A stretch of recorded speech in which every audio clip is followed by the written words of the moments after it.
தாய்லாந்துலேருந்து நம்ம ஊருக்கு வரப்போகிற பீட்டா ஃபிஷ்ஷோட நிலைமை எப்படி இருக்கும் தெரியுமா? இந்த வீடியோ ஏன் நான் போடுறேன்னா, ஒரு சில பர்டிகுலர் பையர்ஸ்காண்டி தான் போடுறேன், ஒரு சில கஸ்டமர்ஸ்காண்டி போடுறேன். பீட்டா ஃபிஷ் இந்த மாதிரி சின்ன சின்ன பாக்கெட்டில் வரும். வந்தோடனே நான் ஜஸ்ட் ஒரு ஃபோட்டோ எடுத்து குரூப்பில் அப்டேட் பண்ணுவேன். அப்டேட் பண்ணுறதை பார்த்துட்டு அவங்க பீட்டாஸ் உடனே எனக்கு இப்போவே ஃப்ளாரிங் வீடியோ அனுப்புங்க, நான் இப்போவே பே பண்ணுறேன், எல்லாமே உடனே உடனே உடனே ஆசைப்படுறாங்க. டெஃபினட்டாக அப்படி பண்ண முடியாது. அதோட கவர் சைஸை பாருங்கள் என்ன, அதில் அது ரொம்ப கஷ்டப்பட்டு ஒரு 3லேருந்து 4 நாள் இதே கவரில் ஒரே பொசிஷனில் படுத்து வரும். ஸ்பைன் பெண்டாக இருக்கலாம், நிறைய பிரச்சனை அந்த ஃபிஷஸ்க்கு வரும். ப்ராப்பராக நம்ம 1 வீக்காக நம்ம ரெஸ்ட்டு கொடுக்கணும். அப்படி பண்ணிட்டு தான் நம்மளோட வாட்ஸ்அப் குரூப்லேயே நம்ம போஸ்ட் போடுவோம். அப்படி பண்ணால் மட்டும்தான் பீட்டா ஃபிஷ் உயிரோடவே இருக்கும். இந்த மாதிரி கவரில் வர ஃபிஷ்ஷுக்கு டெஃபினட்டாக நம்ம மினரல் வாட்டர்லாம் கொடுத்து பிஹெச்லாம் மெயின்டைன் பண்ணி ஃபீடிங் நல்லா பண்ணிட்டோம்னா அதோட பொட்டன்ஷியல் பாருங்கள் எந்த லெவலில் இருக்குன்ட்டு. நமக்கு வந்த ஸ்டாக் இது, நமக்கு வந்த ஸ்டாக்கு ஒரு 4 days நம்ம நல்லா ஃபீடிங் கொடுத்து ப்ராப்பராக கண்டிஷன் பண்ணி நம்ம வீடியோ எடுத்திருக்கோம்.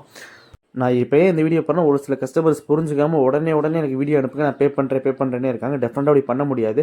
ப்ராப்பராக 1 வீக் நம்ம அதை கண்டிஷன் பண்ணிட்டு தான் நம்ம சேலே பண்ணுவோம். கீழே நம்ம வாட்ஸ்அப் குரூப்போட லிங்க் கொடுத்துருக்கேன்.